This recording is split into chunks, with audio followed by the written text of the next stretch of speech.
Oui, bonjour, salam alaikum, gars. Donc aujourd'hui, nous allons corriger l'épreuve concours ENSA qui a été proposée en 2023. Donc, comme nous l'avons dit, hein, donc si c'est la première fois que vous tombez sur notre vidéo, sur nos vidéos là, nous vous demandons quand même de vous abonner et de regarder les anciennes vidéos qu'on a fait. Parce que dans la chaîne, on a corrigé presque tous les concours, en tout cas que nous avons ici au Sénégal. Que ce soit EPT, ESP, Armée de l'air. Non, Armée de l'air, on ne l'a pas encore fait. Armée de l'air, on fera ça cette semaine. Mais EPT, ESP, IPSL, École militaire de santé, et il y a d'autres aussi, hein, voilà, que je me rappelle plus. Mais on a corrigé beaucoup. Par exemple, EPT, ESP, IPSL, École militaire de santé, on a corrigé les épreuves de 2000 jusqu'à 2024. On a corrigé les épreuves, que ce soit en maths ou bien en physique. On a déjà fait ça.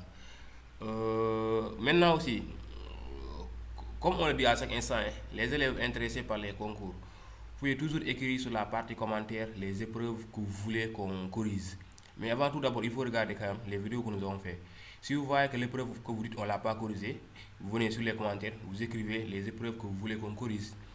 Lorsqu'on a vu ça, on a remarqué qu'il y a beaucoup d'élèves qui demandaient le concours ENSA. Voilà. C'est pourquoi maintenant cette semaine, on va corriger les épreuves ENSA et armes de l'air. Donc ça, c'est l'épreuve mathématique de 2023. On va corriger ensuite, d'ici demain ou après-demain, l'épreuve physique de 2023 et l'épreuve SVT, toujours un concours ENSA. Voilà. Et armes de l'air aussi la même chose. Donc si on termine ça maintenant, on va attaquer d'autres concours. Il faut nous dire les concours, comme ça aussi nous, on va savoir comment vous aider. Mais vous aussi, pour nous aider, c'est simple. Il faut vous abonner sur la chaîne là et partager le maximum. C'est ça que nous vous demandons. Voilà, il faut partager le maximum. Hein. Voilà, et abonner aussi. Donc sans plus tarder,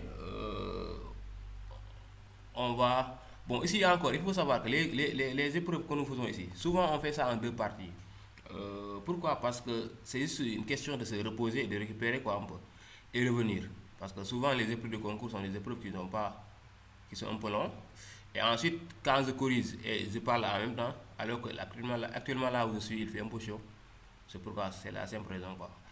Maintenant, pour cette épreuve, concours d'entrée à ENSA, École nationale supérieure d'agriculture, l'épreuve mathématique dure 2 heures de temps. Et la première question maintenant, sur 4 points, je crois ici on a un exercice de probabilité. Donc on a ici un exercice de probabilité. Donc on va lire l'exercice ensemble. Qu'est-ce qu'on dit? Un jardinier dispose deux lots, un et 2, contenant chacun.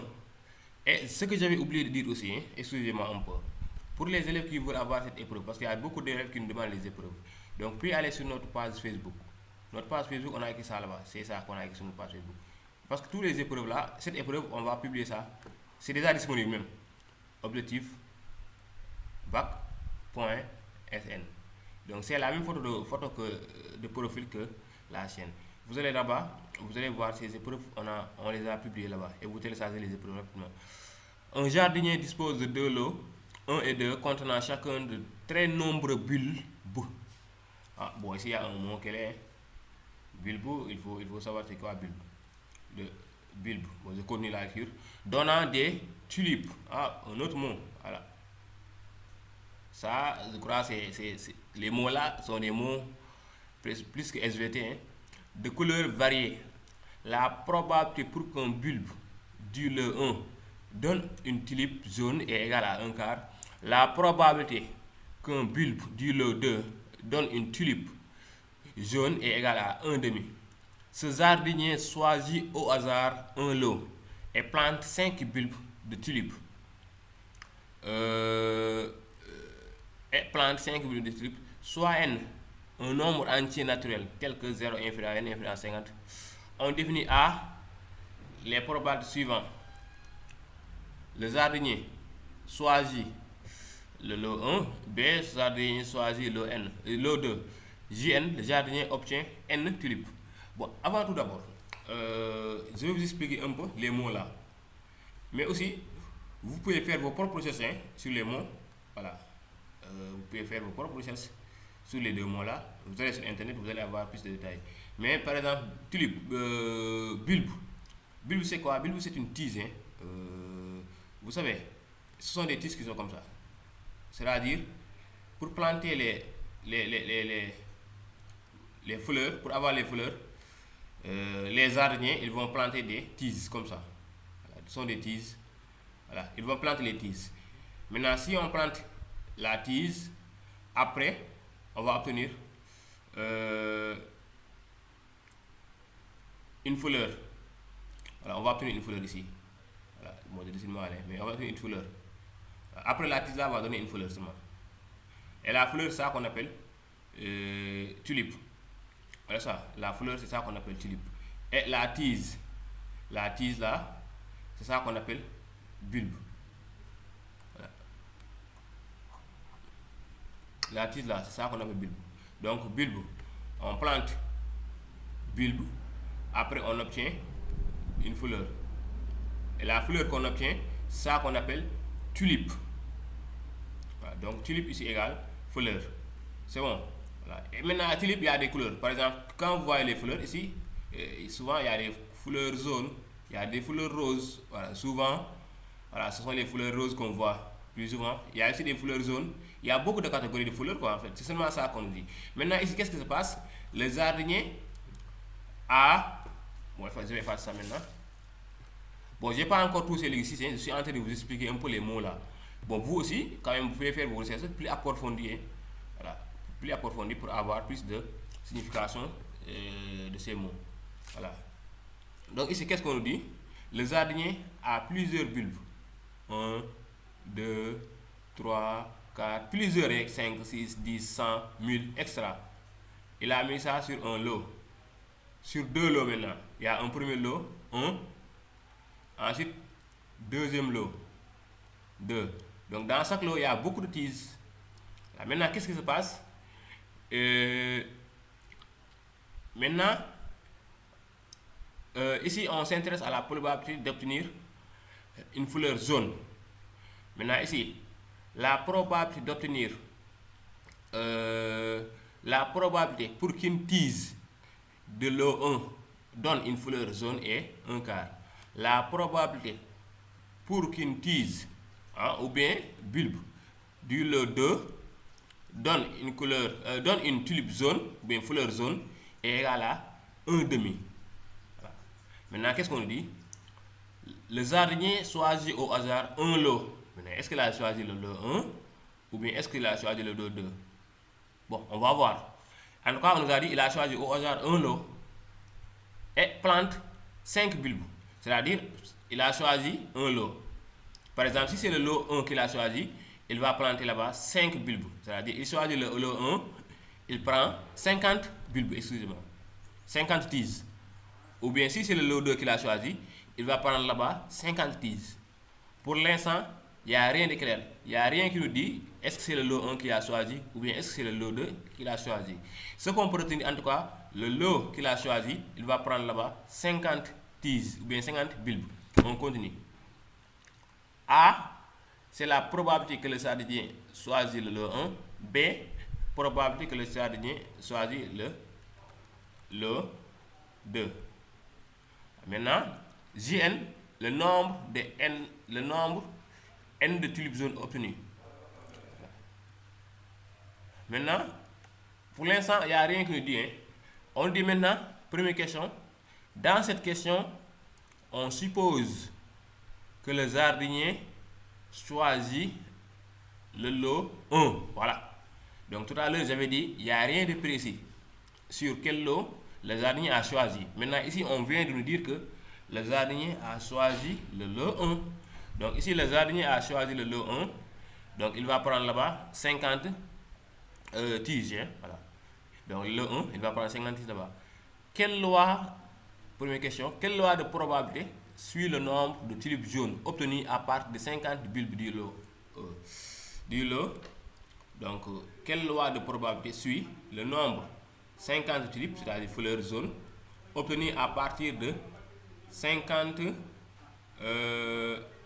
bulbes du tige, voilà, du lot 1. Maintenant, ici, quand vous voyez Dans le lot 1, chaque bulbe donne une tulipe jaune avec une probabilité de combien? De 1 quart. Indépendant des autres, qui est indépendant des autres. Donc ici, on peut dire facilement qu'on a une loi binominale. On a une loi binominale. Voilà.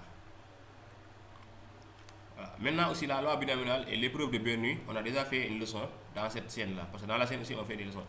Donc, puis regardez la vidéo que nous avons déjà fait. Donc, on a ici facilement une loi binominale.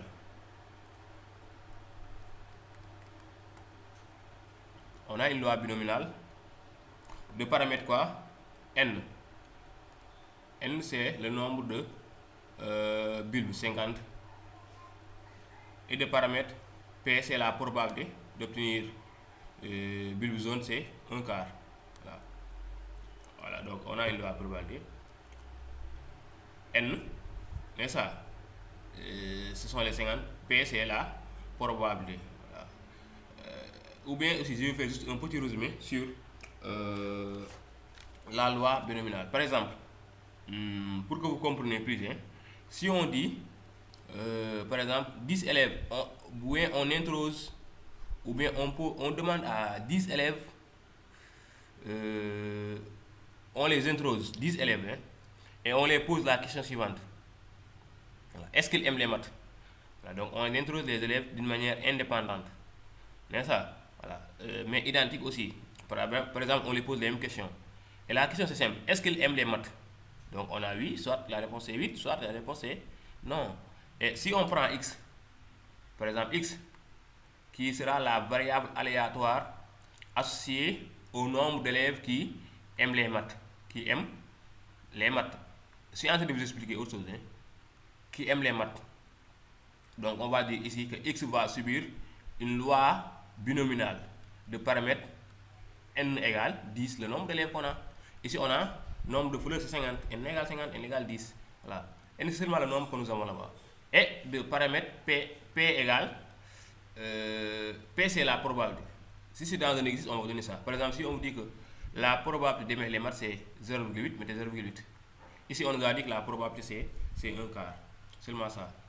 Donc ça vous devez faire ça en classe même. Voilà. Donc on continue cet exercice. Voilà.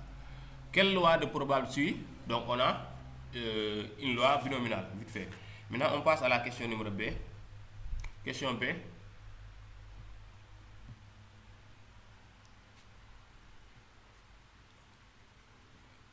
Excusez-moi.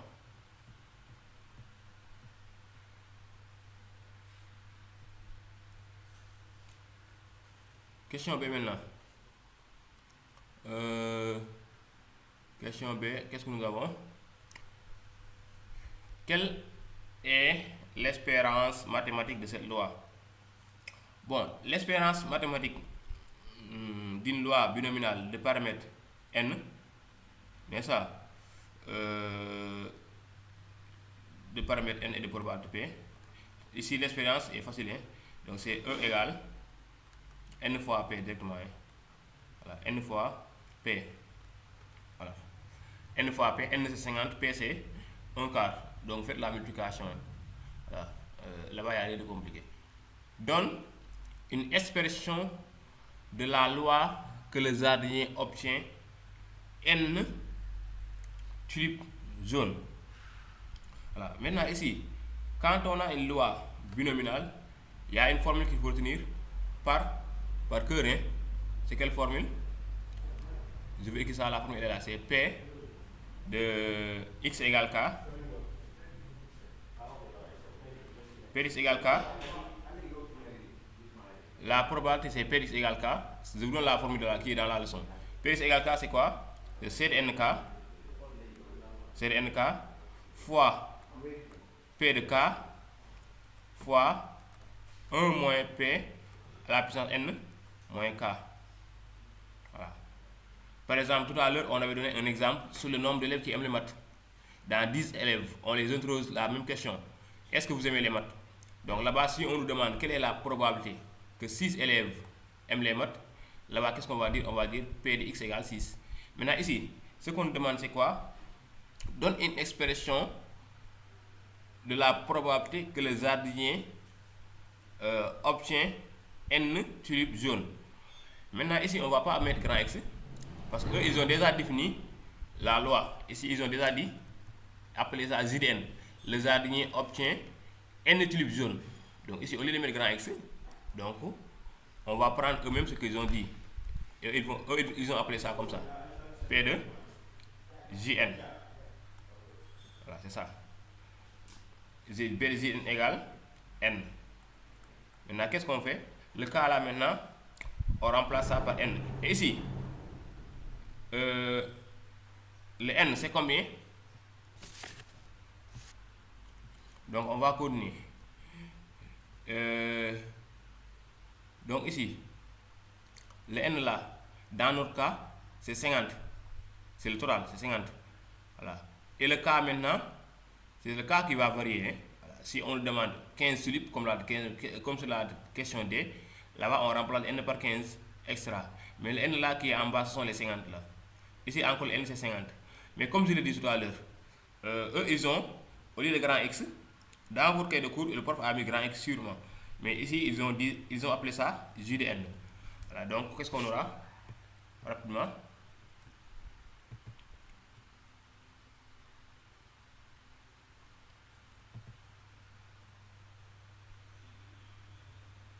Voilà, donc j'écris ici la réponse qu'on doit avoir. C'est simple.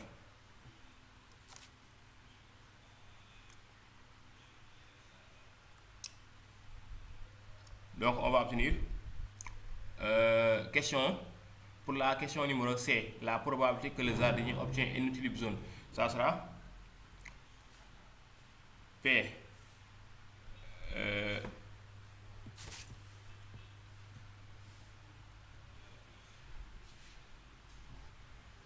ça sera P, excusez-moi, P de JN égale N. Parce que JN, on l'avait dit en haut. JN, c'était quoi? JN, c'est le jardinier obtient une tulipe jaune. Donc, P de est égal. P de JN, excusez-moi, j'ai un petit problème avec mon curseur. P égale N, ce sera égal à C de. Ici, le total c'est 50. Il a choisi 50. C de N fois N fois P à la puissance K. P c'est le succès, hein? 1 sur quart à la puissance N fois, normalement je dois mettre 1 moins 1 quart. Le tout à la puissance N, non, N moins K. Donc ça sera 50 moins N. Voilà, c'est ça. La question C, c'est ça qu'on aura. Maintenant, ici encore, sur la question, ici on peut appeler ça P de A même. Parce que sur la question, on a dit, si vous regardez bien la première question, dans cette question, on suppose que le jardinier a choisi le lot A, le lot 1. Et la probabilité d'obtenir, et la probabilité de choisir le lot 1, c'est ça qu'on appelle P de A. Donc ici, je vais mettre ça P de A. Parce que nous sommes sur le lot 1. Nous sommes sur la première question, et la première question, on nous a bien dit que nous sommes sur le lot 1. Donc, je vais mettre P de A pour préciser. Voilà, donc ici, le jardinier a choisi le lot 1. Et dans le lot 1, il a choisi 50 tiges là-bas. Voilà, ici, donc ça sera, comme je l'ai dit tout à l'heure, C de NK fois succès, c'est 1 quart, fois 1 moins 1 quart, 50 à la puissance N. Seulement ça. Regardez la question D maintenant. La question D, qu'est-ce qu'on nous demande? Calcule la probabilité que le jardinier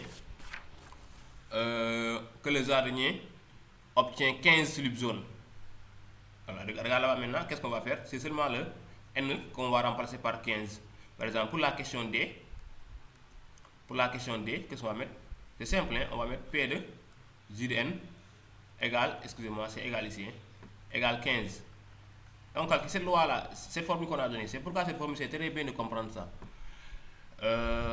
Ça sera C. C'est seulement le N là que je remplace par 15. Hein. C'est de 15 fois 1 quart à la puissance 15 facteur. Bon, 1 moins 1 quart, c'est 3 quarts. Hein.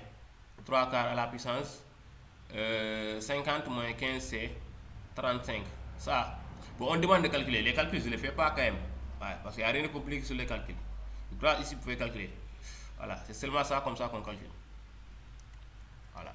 Maintenant, pour la question 2 maintenant, on demande de montrer que P de B. Voilà. Donc lorsqu'on dit P de B, on demande de montrer ça. Que P de B égale C N50 fois 2 à la puissance moins 5. Voilà. Donc lorsque vous voyez P de B, cela signifie que nous sommes dans le lot 2. Parce que ici, vous lisez bien, on avait dit B, c'est le jardinier a choisi le lot 2. Donc ça sera presque le même travail. Hein.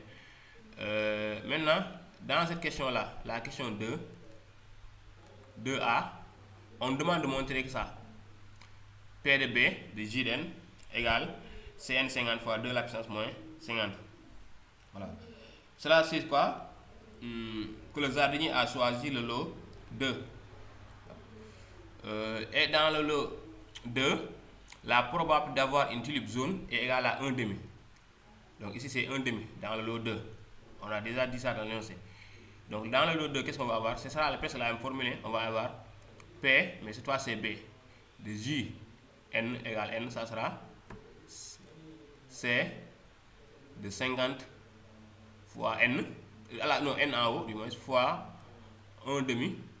Si vous avez compris ça, c'est ça, seulement ça le problème. Est, il faut comprendre ça. Mieux vaut même, faites tout pour comprendre ces lois. Il n'y a rien de compliqué. C'est une formule seulement. C'est une formule qu'on vous a donnée. Voilà. À la puissance N fois.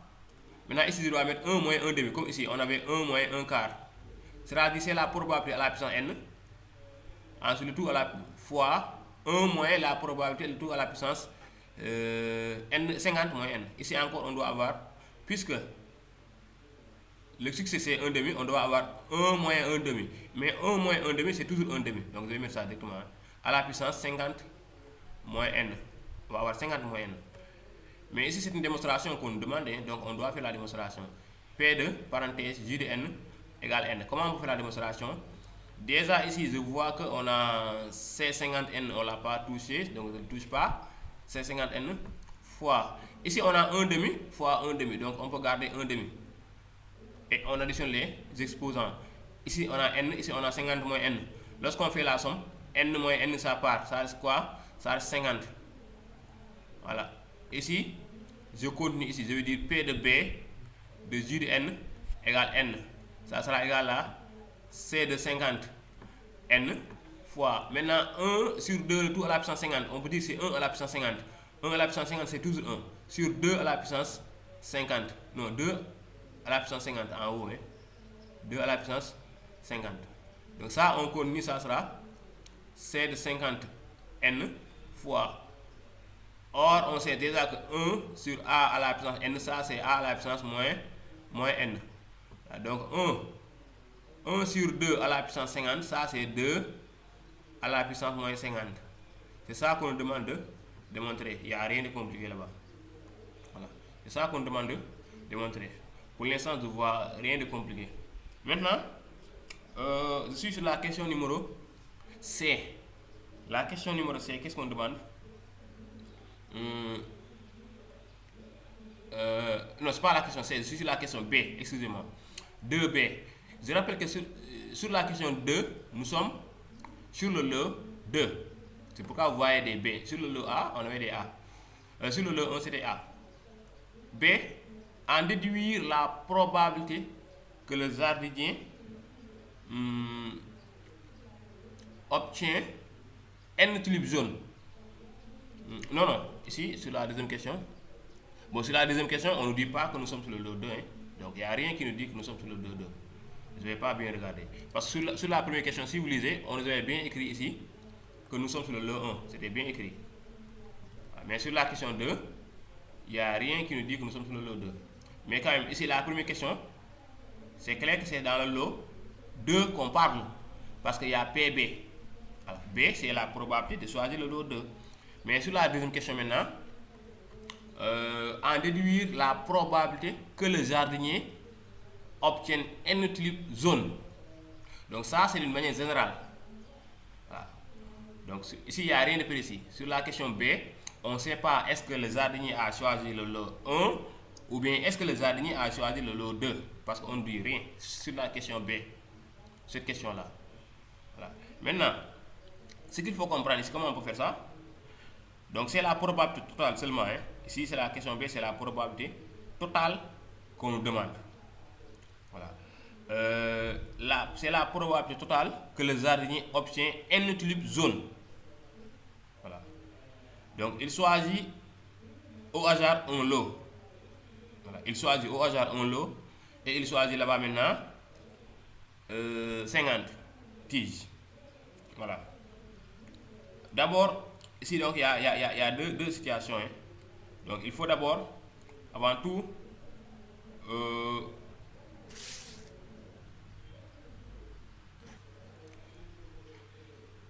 donc ici il faut comprendre le problème. C'est quoi sur la deuxième question? Il choisit au hasard un lot et il choisit là-bas 50 tiges. Ouais, il choisit un lot et il choisit 50 tiges. Voilà. C'est que maintenant il faut tenir en compte tous les deux cas. D'abord, il choisit, si c'est. Il y a deux situations. Soit il choisit le lot 1 ou bien il choisit le lot 2. Lorsqu'on met ou déjà il y a un plus. En probabilité, c'est ça. Donc, soit il choisit le lot 1 et il choisit 56, ou bien il choisit le lot 2 et il choisit là-bas 50 tiges. Donc la probabilité d'abord de choisir le lot 1, il faut calculer ça. Bon, ici, puisqu'il y a deux lots, donc la probabilité P de choisir le lot 1, j'appelle ça A, parce qu'ils ont dit ça A, ça sera égal aussi à la probabilité de choisir le lot B. Ça sera toujours égal à 1 demi, parce que c'est 50-50, il y a deux lots. Voilà, quand tu vois deux lots, tu choisis la probabilité de choisir 1. Là, il n'y a pas de problème, c'est 1 demi. Voilà, il n'y a rien de compliqué là-bas. Maintenant, on va calculer maintenant la probabilité totale que je vais appeler P. Donc, P sera égal à quoi?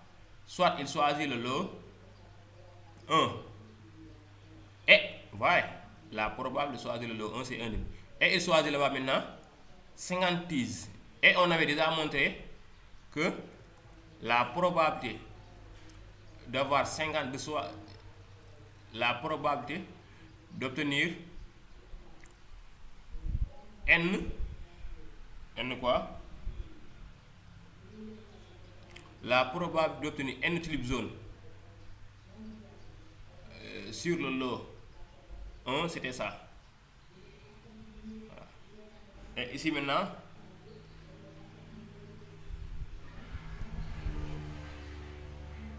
il choisit le lot 1 et il choisit là-bas 50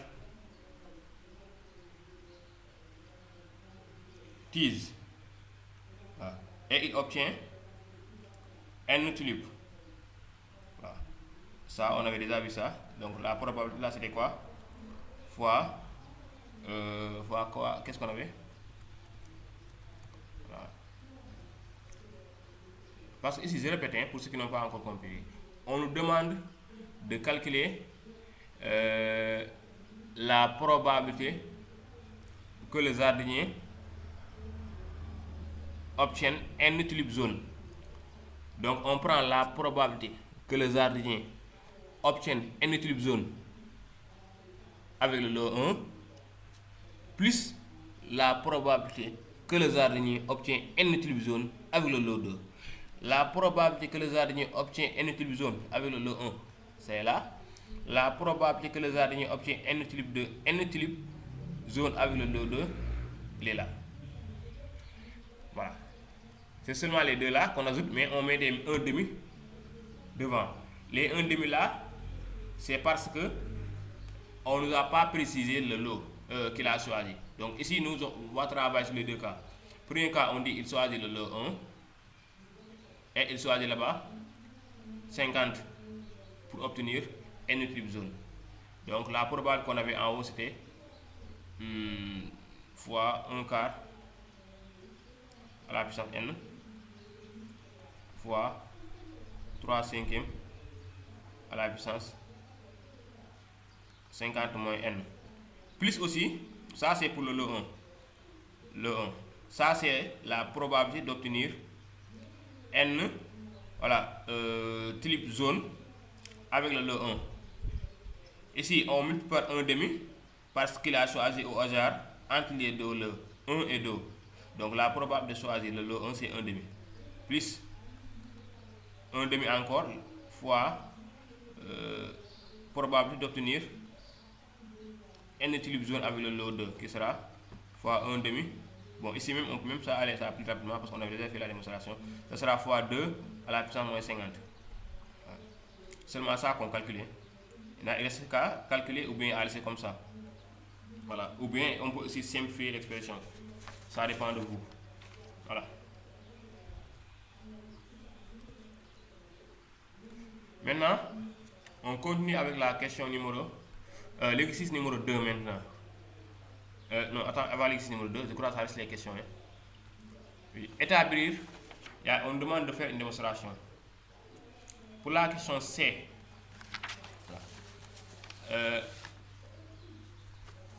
la question C maintenant, bon, on demande de montrer, bon, j'ai plus d'espace ici, donc je vais prendre une nouvelle. Oui, bon, on fait la question C, ensuite on va continuer avec l'exercice 2 et l'exercice 3. On va courir tous les exercices, hein, donc ne vous précipitez pas. La question 2 maintenant, on demande de montrer que, ici on a déjà dit que, qu'est-ce qu'on dit? Ici sur la question C, ici, là, on note Pn la probabilité conditionnelle de l'événement A, sans que Jn. Donc P, celui-là, on a Pn égale P de A, sachant Jn. Voilà, c'est ça, hein. On demande maintenant, il y a une démonstration qu'on demande de montrer. Ce qu'on demande de montrer, c'est ça, de montrer que Pn, on demande de montrer que Pn égale à, en haut, 3 à la puissance 50 moins n, en bas, 3 à la puissance 50 moins n plus 2 à la puissance 50. C'est ça qu'on nous demande. N'est-ce pas? Voilà. Maintenant, bon, ici, pour l'instant, on sait que P de A, c'est 100B. Bon, je vais séparer comme ça. P de A, c'est 100B, ce sera P de A inter. Non, il n'y a pas de A ici. C'est P de A inter Jn, excusez-moi. Inter Jn sur P de Jn. Maintenant, je continue ici. Bon, maintenant, partout avant égal, c'est P de N. Même si je ne le mets pas, il faut le savoir. Mais avant ça, or, on sait que P de A inter Jn, si on veut, on dit que ce sera aussi égal à P de A fois P de Jn, sachant A. Parce que si on calcule P de A, sachant P de Jn, sachant A, on va dire que c'est P de Jn inter A sur P de A. Voilà, là-bas, on tire P de A inter Jn. On obtient ça. Ça aussi, c'est correct. Donc, ce qui implique quoi? Que notre P de N qui était en haut, qu'on avait en haut, sera égal. En haut, on avait P de A inter Jn. Donc, P de A inter Jn, ce sera P de A fois P de Jn, sachant A, sur P de Jn. On continue ça maintenant. Maintenant, P de Jn, sachant A, c'est quoi? C'est la probabilité d'avoir n pulpes zones, sachant que le lot 1 est choisi. On avait déjà calculé ça. On avait déjà dit que c'est 1 demi fois C de 50 n fois 1 quart à la puissance n fois 3 quarts à la puissance 50 moins n sur 1 demi P de Jn, c'est 1 demi 50 à la puissance n fois 1 quart, le tout à la puissance n fois 3 quarts le tout à la puissance 50 moins n plus 1 demi c de 50 à la puissance n fois 2 à la puissance moins 50. Voilà. Maintenant ici, on va essayer de simplifier.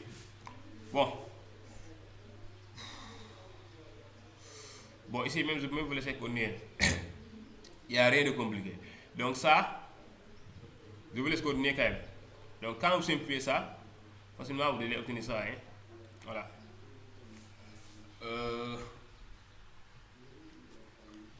Voilà. Donc je vais vous laisser faire ça comme un travail à faire. Voilà. Parce que aussi, quand je corrige tout pour vous, ça sera trop facile. Mais je peux vous guider aussi. Donc ici déjà, il y a un 1 demi en haut. En bas, vous pouvez factoriser par 1 demi. C'est de 50 à la 50 n. Vous simplifiez ça et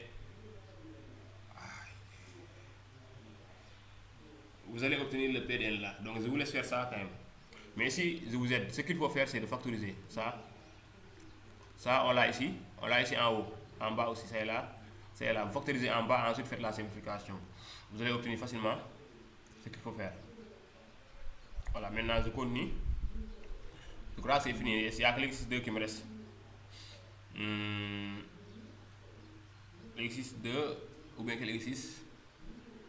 Non, c'est pas l'exercice 2. La question D, pour quelle valeur on a Pn supérieur ou égal à 0,9? Pour quelle valeur on a Pn supérieur ou égal à 0,9? Voilà, maintenant je vais choisir une. Pour quelle valeur maintenant on a Pn supérieur ou égal à 0,9? Bon, Pn c'est quoi? C'est 3 à la puissance 50 moins n sur 3 à la puissance 50 moins n plus 2 à la puissance 50. On nous demande pour quelle valeur de n on a 0, et supérieur à 0,9. Maintenant ici, pour aller plus vite, on dit posons x égale 3 à la puissance 50 moins n. Et qu'est-ce qu'on obtient ici? On obtient x sur x plus 2 à la puissance 50 qui sera supérieur ou égal à 0,9. Ici on a qu'est-ce qu'on peut faire encore? Je multiplie partout le numérateur et le dénominateur par ça, par x plus c'est-à-dire ici en haut je multiplie encore par x plus 2 à la puissance 50. Ici encore avec le 9 je multiplie par x plus 2 à la puissance 50. Je le multiplie ici à gauche à droite. On obtient en haut x seulement supérieur ou égal à 0,9 parce que ici lorsqu'on multiplie ça simplifie avec le dénominateur. X supérieur ou égal à 0,9 facteur de x plus 2 à la puissance 50. Ici on continue, on obtient x supérieur ou égal à 0,9 fois x plus 0,9 fois 2 à la puissance 50. J'ai développé. Ensuite, qu'est-ce qu'on va faire? Bon, maintenant, ce que je vais faire, je vais transposer les 0,9x. Je vais voir x moins 0,9x, ça me fait 0,1x.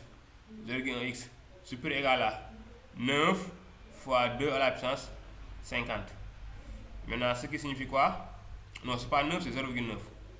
0,9. Oui, c'est ça, c'est 0,9. Maintenant, ici, bon, je multiplie par 10. 0,1 fois 10, c'est 1. 1x, c'est x supérieur ou égal à 10 fois 0,9, c'est 9 fois 2 à la puissance 50. Or, x égale 3 à la puissance 50 moins n. Ça qu'on avait posé, le commencement. Donc ici, qu'est-ce qu'on obtient? On obtient 3 à la puissance 50 moins n supérieur ou égal à 9 fois 2 à la puissance 50. Donc ici, qu'est-ce qu'on peut faire? On prend le logarithme de base 10, log. Donc on va mettre logarithme de 3 à la puissance 50 moins n supérieur ou égal à log de 9 fois 2 à la puissance 50. Donc ce qui implique quoi?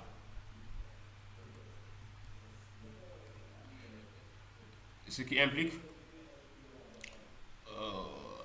ici on va avoir quoi? Bon, logarithme de 3 à la puissance 50 moins n, ça sera 50 la puissance d'abord moins n fois logarithme de 3, hein? Bon, on met parenthèse ici, plus, non, supérieur égal à log de 9, ça c'est un produit, ça va donner la somme, log de 9 plus, bon, maintenant logarithme de 2 à la puissance 50, voilà, donc ici encore, c'est le n là seulement qu'on veut tirer. Si on veut, on peut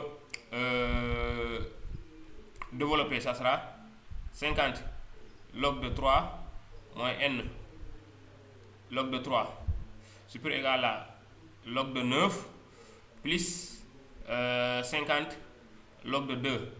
Bon, ici maintenant il n'y a rien à faire, hein. Ce qu'il faut faire ici c'est quoi? 50 log de 3, vous transposez là-bas ici. Donc ici on va avoir que les nombres, hein. Logarithme, on peut calculer ça à la machine. Voilà, ce qui est là, ou bien ce qu'on va faire c'est quoi? Bon, ici il y a plus rien à faire, hein. Vraiment il n'y a plus rien à faire. Donc il faut calculer ce qui est là. Ici à droite, ça on le transpose ici, ça sera moins 50 log de 3. Donc vous calculez tout ça, vous allez avoir un nombre. Et ici il y a moins n log de 3. Et pour tirer le n, on divise partout par moins log de 3 si vous voulez. Maintenant, lorsque vous divisez par moins log de 3, regardez le signe de moins log de 3. Voilà. Si c'est négatif, ça change l'inégalité, n'est-ce pas? Et vous allez obtenir n supérieur ou inférieur à un nombre seulement. Voilà. Là-bas, il n'y a rien de compliqué. J'ai fait le travail qu'il fallait faire, ça qui est plus compliqué. Voilà. Maintenant, je crois que c'est fini. On passe à l'exercice numéro 2. L'exercice numéro 2 maintenant, on dit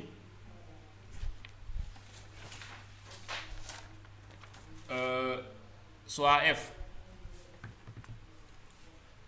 Bon, attendez. Soit f de x égale cos de x sur sin de x moins 1. Voilà. Bon, ce que nous allons faire, je suis un peu fatigué, donc je vais faire ça, l'exercice 2 maintenant. Je vous donne rendez-vous sur la deuxième partie pour l'exercice 2. Voilà, je crois qu'on peut faire ça comme ça. Voilà. Bon, ou bien c'est pas grave, je vais essayer de le faire ici. Le problème, on fera ce problème. Maintenant, ici, rapidement, qu'est-ce qu'on dit? Détermine df. Donc, ici, on sait déjà que f de x existe si le dénominateur est différent de 0. Donc, ce sera x quand si sin de x moins 1 est différent de 0. C'est-à-dire, quand. Bon, on vient. Donc, ce qu'on va faire. Bon, c'est pas grave. Je vais mettre ça ici, on est ensemble. Je vais vous aider, je vais connaître ça ici. df, f de x existe lorsque sin de x moins 1 différent de 0. C'est-à-dire quoi? Que sin de x différent de 1. Sin de x différent de 1.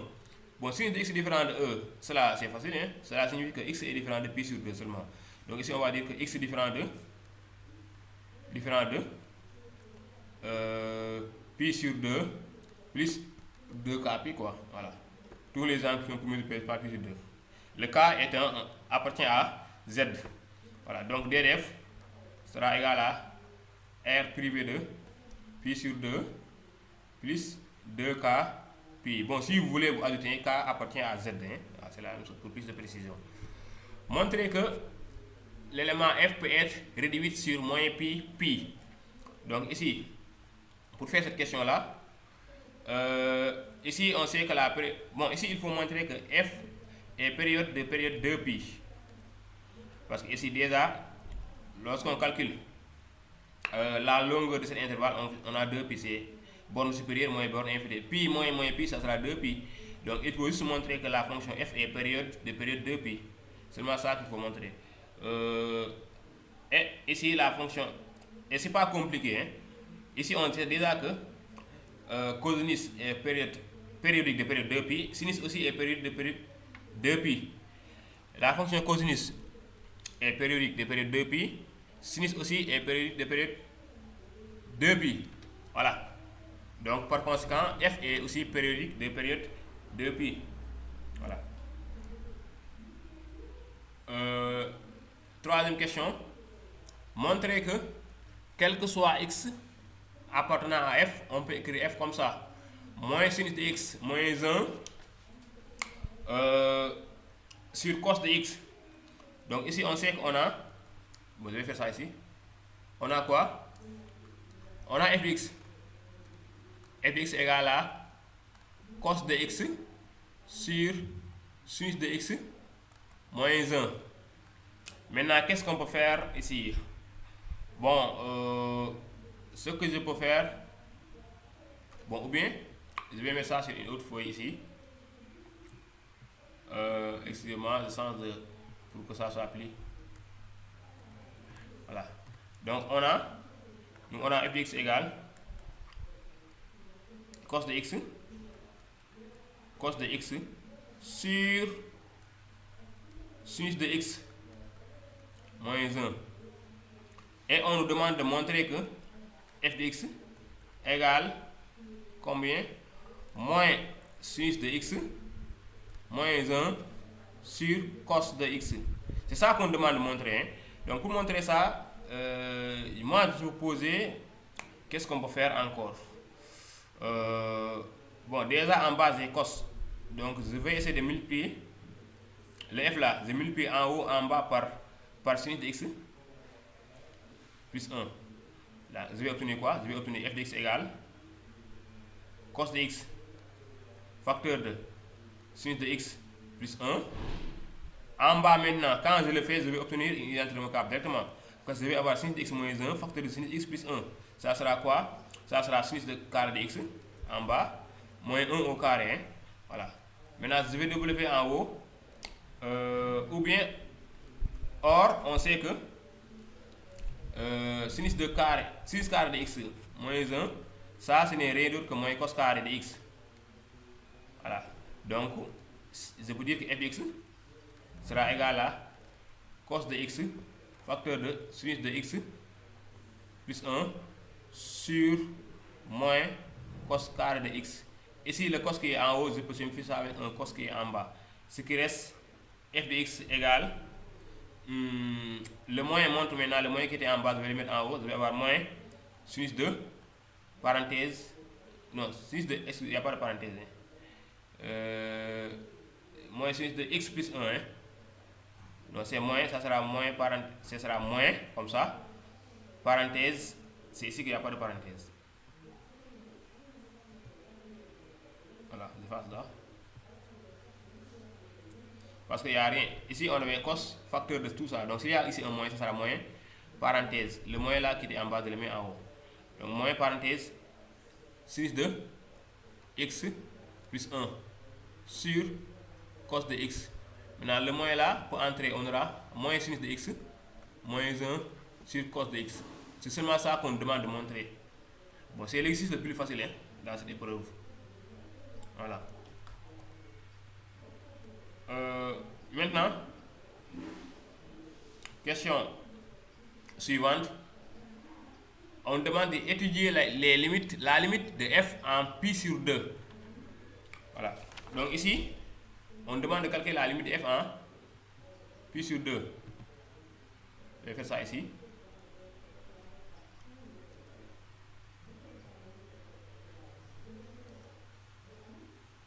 Limite f, on sait que maintenant ici f n'est pas défini en pi sur 2, hein, donc il faut calculer la limite en pi sur 2 à gauche et à droite. Donc d'abord quand x tend vers pi sur 2 moins d'abord, ici on sait que sinus de x tend vers 1 moins. Voilà, sinus de x va tendre vers 1. Bon, 1 seulement, hein, mettez moins, c'est pas grave. Sinus de pi sur 2 sera 1, de toute façon. Voilà. Et le dénominateur de f sera. Est-ce que f quel est le dénominateur? Ou bien, bon, on prend cette f. Regarde. Le f là, on le prend. Maintenant, si x tend vers pi sur 2, sinus de x tend vers 1. Donc le numérateur, moins sinus de x, moins 1, ça tend vers combien? Moins 2. Parce qu'ici on a 6 qui tend vers 1, moins 1, moins 1, ça fait moins 2. Donc si x tend vers plus sur 2 moins, le numérateur tend vers moins 2. Et le dénominateur aussi, le dénominateur tend vers 0, plus. Et donc f de x, on aura moins 2 sur 0 plus qui sera égal à plus, moins l'infini du moins. Voilà. Et limite à droite aussi, c'est la même chose. Voilà. Limite à droite, si x tend vers plus sur 2 plus, le sinus de x aussi sera égal à 1. Sinus de plus sur 2 sera égal à 1. Et cos de x tend vers 0 plus. Et vous calculez les limites. Les limites, il n'y a rien de compliqué là-bas. Hein. Voilà. Montrez que f' de x égale 1 sur sinus de x moins 1. 1 sur sinus de x moins 1. Ici, donc, il faut calculer f' de x. Hein. On va calculer f' de x ensemble. Bon, on va le faire. Ici, on a la dérivée d'un quotient. Hein. On sait que f de x égale à combien? Combien? F de x c'était combien encore? Cos de x sur sinus de x moins 1. Donc la dérivée sera la dérivée de u sur v, qui sera u'v moins v'u sur v au carré. Donc u'v sera, donc on prend ça fois la dérivée de ce qui est en haut. Ça sera sinus de x moins 1 fois la dérivée de cos qui est égale à moins sinus fois moins sinus de x plus dérivée de cos plus u'v plus u'v plus v'u. Donc on prend la dérivée de ce qui est en bas. Dérivée de sinus c'est cos.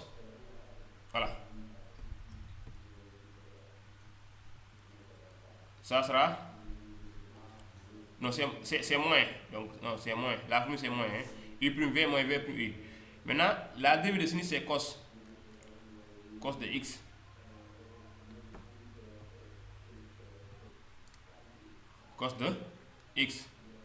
fois le cos de x qui est en haut aussi, ça fait cos de x. Vous pouvez même mettre cos x de carré en même temps, hein, directement. Sur sinus de x moins 1, le tout au carré. F de x égale. Bon, maintenant il faut essayer de développer le numérateur. Lorsqu'on développe, on aura moins sinus carré de x plus moins sinus carré de x plus sinus de x moins cos carré de x sur le numérateur c'est sinus de x moins 1 le tout au carré. Ici on aura quoi? On peut dire que c'est égal à, maintenant je regroupe les deux, moins sinus et moins cos, je mets un moins devant, je dis que c'est sinus carré plus cos carré plus sinus de x sur le dénominateur qui est égal à sinus de x moins 1 le tout au carré. Ça je peux dire égal cos carré plus sinus carré, on sait que c'est 1. Donc ici on aura moins 1 plus sinus de x sur quoi? Sur sinus de x moins 1 le tout au carré. Maintenant ce qu'on va faire c'est quoi? On va écrire encore que f de x égale, voilà, bon, 1 moins sinus de 1 moins 1 plus sinus de x c'est la même chose que moins 1 plus sinus de x, c'est la même chose que sinus de x moins 1. L'addition est commutative. Sur sinus de x moins 1 le tout au carré. Si vous voyez bien ce qui est en haut, ce qui est en bas, il n'y a pas de différence. Donc on simplifie, ici il y a carré, on simplifie, il reste 1 sinus de x moins 1, ici il reste que 1. Voilà, c'est ça qu'on nous demandait de démontrer. Voilà, donc on l'a démontré, il n'y a pas de problème. En déduire le tableau de variation de la fonction f. Voilà. Maintenant, pour le tableau de variation, vraiment, Même si je vous laisse payer continuer. En tout cas, je ne vais pas le faire correctement. Je ne vais pas le faire intégralement. Hein. Donc, ce qu'on va faire, je vais vous guider seulement et je vous laisse le faire. Voilà. Parce que c'est ça aussi. Vous préparez un concours. Et un conseil que je vous donne aussi. Si vous préparez ce concours, ne regardez pas la correction rapidement. Maintenant, ce que je fais là. Prenez votre temps. Et essayez. Donc, la dernière question. Normalement, bon, je vais vous guider, mais je ne vais pas le faire correctement. Parce que ça sera trop facile pour un élève qui prépare ça et tu vois la correction et tu n'auras rien à faire. Donc ici d'abord, on a déjà montré que f' de x c'est ça. Voilà. Donc ici le signe de f dépend de ce qui est en haut. Donc ici on a sin de x moins 1. Donc ici, si le sin de x moins 1 là est positif, alors qu'est-ce qu'on peut dire? F' de x est positif. Maintenant si sin de x moins 1 est négatif, alors f' aussi est négatif. Maintenant vous allez regarder sin de x moins 1. Sin de x moins 1 est positif sur quel intervalle? Voilà. Est positif où? Ensuite sin de x. Et n'oubliez pas aussi que nous sommes sur l'intervalle moins pi. Mais ça dépend de vous aussi. Ça, je vous laisse faire ça. Bon, il n'y a rien de compliqué. Déjà, je peux même faire le premier cas. Enfin, le deuxième, vous allez faire ça. Par exemple, on a sinus de x moins 1 est positif où? Sur l'intervalle pi sur 2 pi. Voilà. Et donc, f est croissante sur pi sur 2 pi. Maintenant, faites l'autre négatif où. Maintenant, le problème. Bon, gars, donc le problème, il est là. Donc pour les élèves intéressés, vous pouvez mettre capture, vous enregistrez ça. Donc ça, je vais aller, je vais aller me reposer un peu, hein, boire un peu d'eau et revenir. Donc le problème là, je vais faire ça sur la deuxième partie. Donc il y aura une deuxième partie où je vais faire que le problème là. Si je finis ça, je vais faire le preuve physique. Donc ce que je vous conseille ici, c'est de regarder les deuxièmes parties. Parce que la première partie et la deuxième partie, on fait ça. Ça sera enchaîné. Hein. Souvent, si je fais deuxième partie, c'est juste pour me reposer quand même. Voilà, pour aller boire de l'eau et revenir un peu. Hein.